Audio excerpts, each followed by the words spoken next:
بسم الله الرحمن الرحيم. عشركي إنه قدام بيوحوها to insert the current date and time.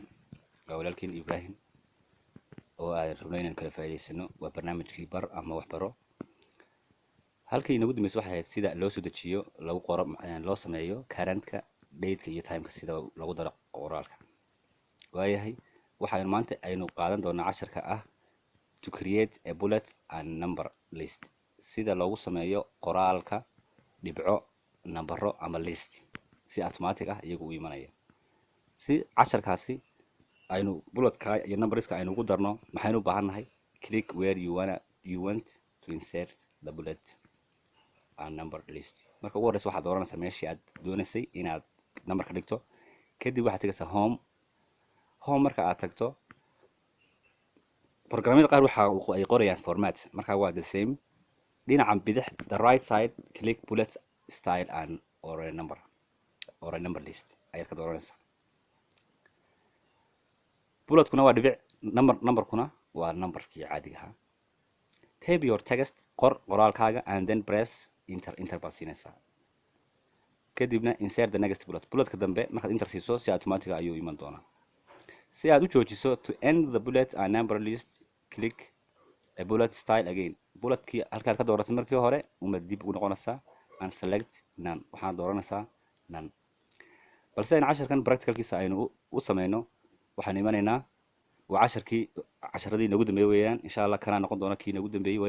waynu ka bixi doonaa wordbarka waxaanu gudbi doonaa ms word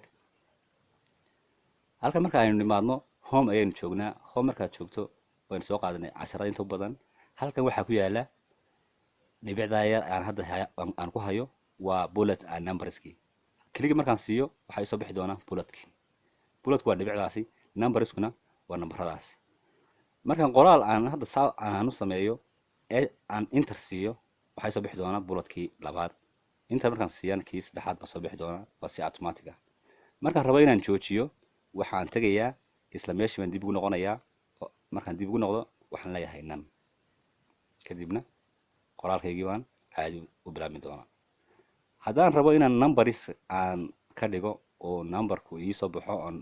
bulletka xaggiisa gadaashiisa aan number aan ka bilaabo numberkaan dooranayaa numberka markaan doortay halkii hore aan tegey kadib numberkaan doortay qoraalkii baan bilaabay qoraalka markaan bilaabay si ka dambe aan u helo enter ayaan siinayaa enter keyboardka markaan ka siiyo ka labaad ka saddexaad baan siinayaa enter baan ka siinayaa haddana ka afraad markaan rabo inaan joojiyo waxaan tegayaa bullet number none ayaan leeyahay waa jogsanayaa qoraalka kaasi waxa weeyaan how to create a bullet and number casharkeenan casharka ku sii xiga waxa isna uu sheegi doonaa to show or hide the format bar sida aad u soo saari lahayd amba aad u qarin lahayd format barka waxaa la yidhaahdaa waa qaybtaas sare ee qoraalku uu ku qoran yahay ayaa format bar la yidhaahdaa qaybtaasi saynu marna u qarino marna u soo saarno ayaynu bal isla akhrino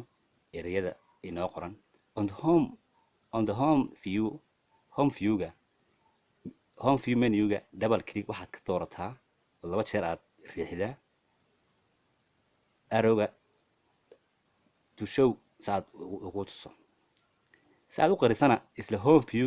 home view menuga double click garee si aad u xidho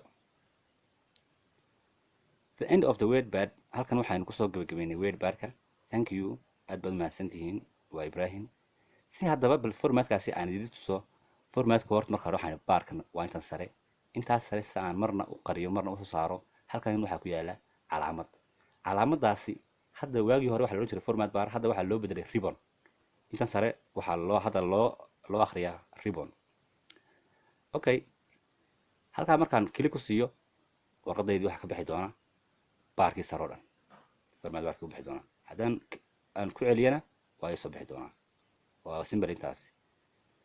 keyboardkiisa keyboard hadaad isticmaalaysana waxaad isticmaali kartaa control plus f1 waa enter off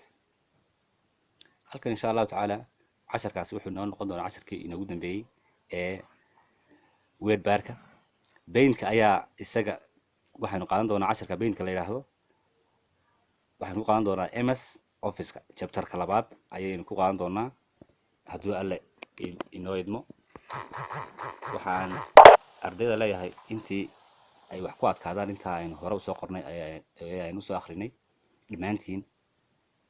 commentka kusoo bixiya, ardayda kale usii share gareeya, wixii adkaadana igu soo celiya.